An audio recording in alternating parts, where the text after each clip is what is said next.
बात करेंगे आज दीप्ति पांडे जी से, क्योंकि बीजेपी ने भी लगातार अपने पूरे प्रत्याशी भी मैदान में उतार चुकी है 24। हालांकि अभी कांग्रेस ने कोई भी अपना प्रत्याशी उम्मीदवार अभी तक कोई सामने नहीं आया है। और क्या है तैयारियां, कब तक उनके प्रत्याशी उतरेंगे, हम बात करेंगे और समझेंगे उनसे। जी नमस्कार। ये कह रहे हैं कि कांग्रेस की अगर बात करें, राहुल गांधी एक और न्याय यात्रा निकाल रहे हैं और बीजेपी के द्वारा प्रत्याशी भी घोषित कर दिए गए हैं। कहीं ना कहीं कांग्रेस फिर लेट दिख रही है क्या? नहीं, निश्चित तौर पे ऐसा नहीं है। अभी राहुल गांधी जी ऐसा पूरा मध्य प्रदेश और देश देख रहा है कि उन्होंने एक भारत जोड़ो यात्रा के बाद उन्होंने संकल्प लिया था कि वो कहीं ना कहीं जनता की आवाज़ और सुनने के लिए, उनकी परेशानियों को समझने के लिए सड़कों पे रहेंगे, क्योंकि सड़क से लेकर संसद तक का सफ़र एक अच्छा व्यक्तित्व तभी तय कर सकता है जब वो लोगों की मजबूरी को, उनकी परेशानियों को, उनकी वेदनाओं को समझे। तो ये राहुल जी का बड़ा उद्देश्य अच्छा है, लोगों को समझ रहे हैं। अभी मध्य प्रदेश में है, आपको पता है, बहुत अच्छा स्लोगन उसका है, न्याय का हक मिलने तक। आज किसान, मजदूर, बेरोजगार, महिलाएं, सबकी परेशानी को लेकर राहुल जी समझने का प्रयास कर रहे हैं। निश्चित तौर पे जहां लोकसभा की बात है, बिल्कुल विलंब नहीं हुआ है और बिल्कुल काम पार्टी कर रही है। पैनल बन चुके हैं, बहुत जल्दी नामों की घोषणा भी होगी और एक अच्छा नेतृत्व इन तीनों लोकसभाओं को मिलेगा। कांग्रेस पार्टी उस पर मंथन कर रही है और बहुत जल्दी आप लोगों के सामने वो चीज़ आएगी। बीजेपी ने छतरपुर से तीनों लोकसभा लगती है, दमोह की बात करें वो भी छतरपुर टच करती है, टीकमगढ़ भी छतरपुर टच करती है और खजुराहो लोकसभा, क्योंकि वो भाजपा के प्रदेश अध्यक्ष उसमें BD शर्मा को प्रत्याशी वो हमेशा चर्चाओं में भी रही है। तो तीनों उनके प्रत्याशी यहाँ से घोषित हो चुके हैं। देखिए, निश्चित तौर पे भारतीय जनता पार्टी के पास केवल तानाशाही है, नेता उनके पास बचे नहीं हैं। आप ये देखिए, 4 बार से वीरेंद्र खटीक जी यहाँ टीकमगढ़ लोकसभा का प्रतिनिधित्व कर रहे हैं। क्या किया है वीरेंद्र खटीक जी ने? ये टीकमगढ़ लोकसभा की जनता परेशान है। कई बार तो वो सांसद जी को पहचान नहीं पाती है, ढूंढना मुश्किल पड़ जाता है। सांसद होते कैसे हैं? स्वयं पत्र लिखते हैं, अपनी घोषणाएं अधूरी करते हैं और उनकी कोई भी घोषणा आज तक पूरी नहीं हुई। वीरेंद्र खटीक जी ने टीकमगढ़ लोकसभा को दिया क्या? जैसे घोषणा की आप बात करती हैं, ऐसी कौन सी घोषणा है उनकी याद?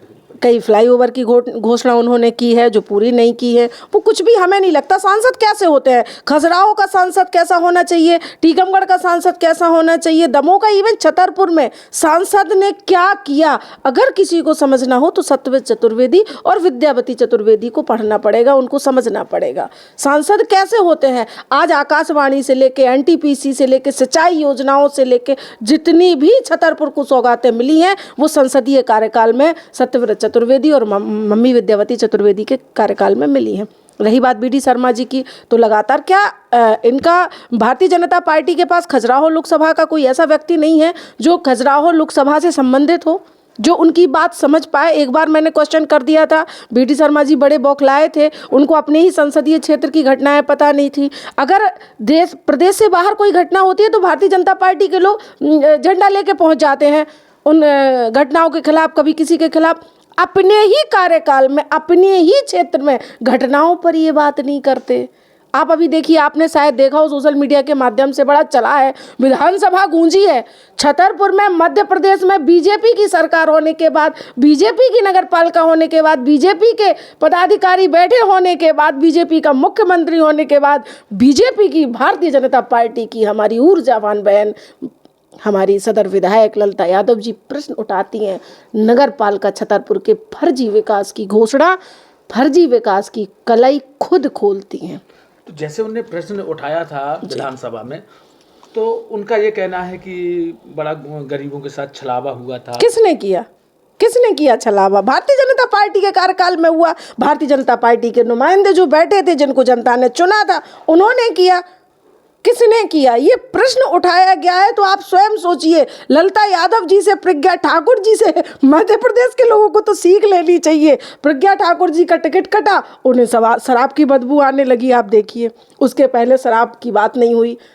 उमा भारती जैसी दिग्गज बुंदेलखंड की नेत्री, बुंदेलखंड की बेटी, जिसने बुंदेलखंड का नाम किया, भारतीय जनता पार्टी ने उनका और उनके वस्त्रों का, दोनों का अपमान किया। आज कहीं उमा जी नजर आती है आपको?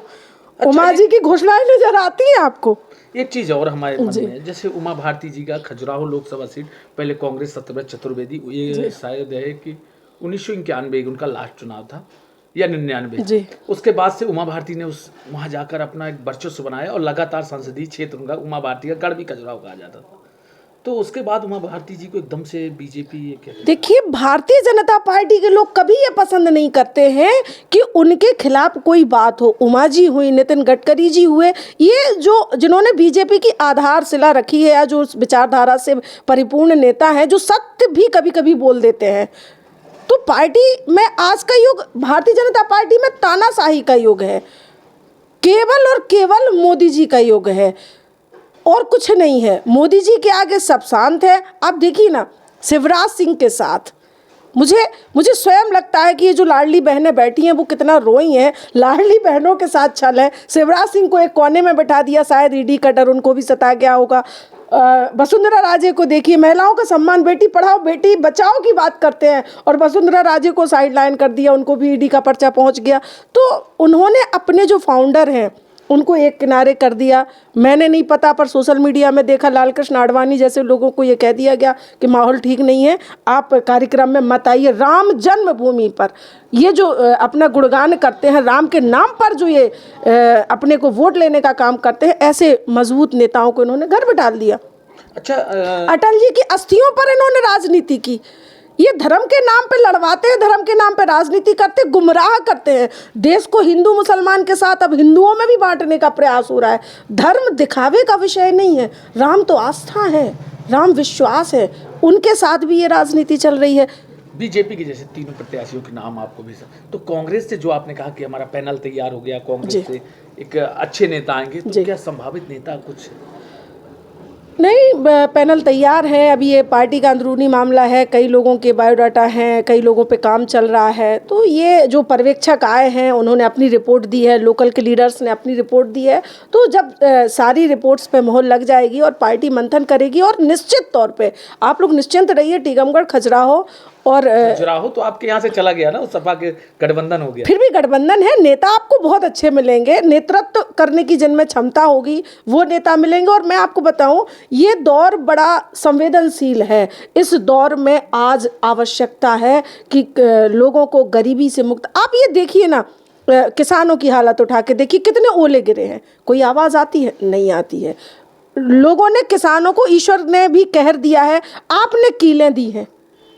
एक तरफ किसान ईश्वर के कहर से परेशान है और दूसरी तरफ मोदी जी की सड़क पे उगती हुई कीलों से परेशान है। देश में जय जवान और जय किसान की परंपरा को कैसा धूमिल कर दिया, उन सड़कों पर उनका लहू कैसे बिछा दिया। पिछले चुनाव की बात करें, टीकमगढ़ संसदीय क्षेत्र से किरण अहिरबार को यहाँ से प्रत्याशी बनाया गया, तो क्या इस बार फिर एक बार उन पर भरोसा जताया जाएगा? निश्चित तौर पर वो हमारी वरिष्ठ नेता हैं और अच्छी महिला कार्यकर्ता भी हैं कांग्रेस की। तो हमने आपको पहले ही बताया कि काम चल रहा है, पैनल बन रहा है, मोहर लगेगी, पर उसके पहले एक बड़ी बेड़ना है। आप ये देखिए ना, दोनों होंगे। पिछले चुनाव की बात करें तो बीरेन जी फिर और किरण जी, बिल्कुल 100% हो सकता है, संभावनाएं सारी हैं। पर कल की घटना देखिए, अपराध चरम पर है छतरपुर में, अपराध चरम पर है छतरपुर में। उस पर क्या कार्रवाई हो रही है, कौन क्या एक्शन ले रहा है? चोरियां हर मोहल्ले में हो रही हैं, आज तक चोरी का खुलासा नहीं हो रहा है। तो आपका ये कहना सीधा सीधा कि भाजपा के शासनकाल में, भाजपा के शासन में तानाशाही, गुंडागिर्दी, भ्रष्टाचार चरम सीमा पर है। सरेआम आज आप 9 बजे भी सुरक्षित नहीं है। छतरपुर की सड़कों पर 9 बजे भी कोई सुरक्षित नहीं है, किसी की भी हत्या कभी भी कर दी जाती है। तो क्या ये सब इस चुनाव में देखने को मिलेगा क्या? अब देखिए, निश्चित तौर पे शासन जिसका होता है, प्रशासन को इतनी वो होनी चाहिए कि लोग डरें, अपराधी डरें, गुनहगार डरें, पर गुनहगारों के अंदर से डर खत्म हो गया है। भारतीय जनता पार्टी ने सिर्फ और सिर्फ लोगों को छलने का काम किया है।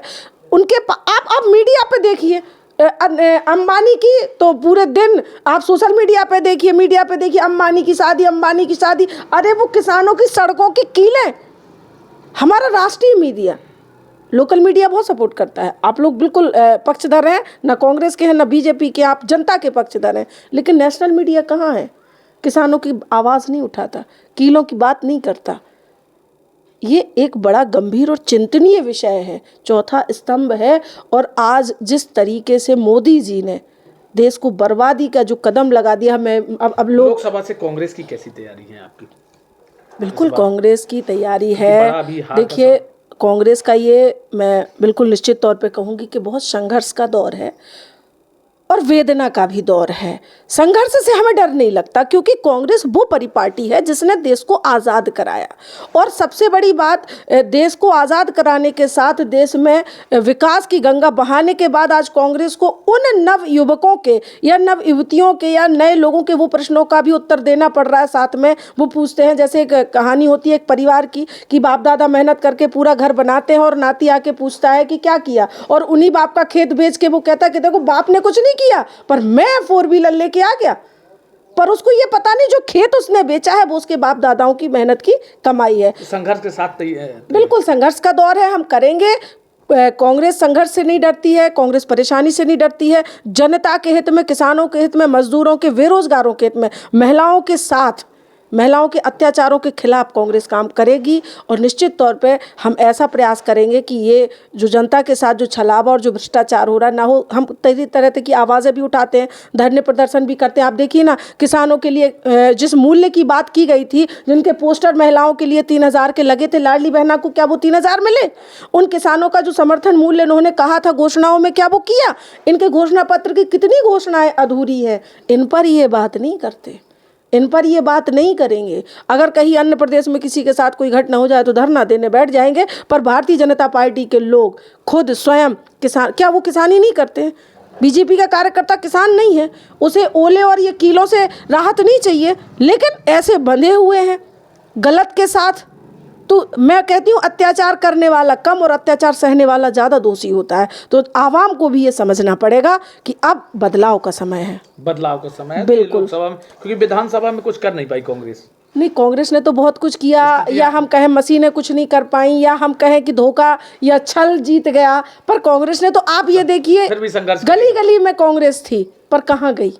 वही तो इस बार भी लोकसभा में बिल्कुल संघर्ष करेंगे, लड़ेंगे। आप देखिए ना, सुप्रीम कोर्ट के वकील इस ईवीएम के खिलाफ धरना दे रहे हैं, कोर्ट के वकील लड़ रहे हैं। इससे बड़ी देश की दुर्भाग्य और विडंबना क्या हो सकती है? मगर तैयारियां बिल्कुल हम लड़ेंगे और जीतेंगे। ये थी हमारे साथ दीप्ति पांडे, जिन्होंने बताया कि लोकसभा को लेकर हमारी तैयारियां मजबूत हैं और अच्छे नेता चुने जाएंगे और अच्छे नेता इस बार हमारे मैदान में आएंगे, क्योंकि हमारा पैनल भी तैयार हो चुका है। तो वहीं जो सांसदीय टीकमगढ़ की बात करें, वहाँ से वीरेंद्र कुमार जी को दोबारा जो प्रत्याशी बीजेपी ने बनाया है और लगातार उनका चौथी बार है प्रत्याशी बनने के बाद, उन्होंने बड़े गंभीर आरोप भी लगाए हैं कि वादे करते हैं मगर वादे पूरे नहीं करते हैं, लोग उन्हें ढूंढते हैं वह मिलते नहीं हैं। ऐसे तमाम बातों पर उन्होंने गंभीरता से और कानून व्यवस्था पर भी उन्होंने बड़ा सवाल खड़ा कर दिया है। छतरपुर से TV9 के लिए प्रदीप सिंह।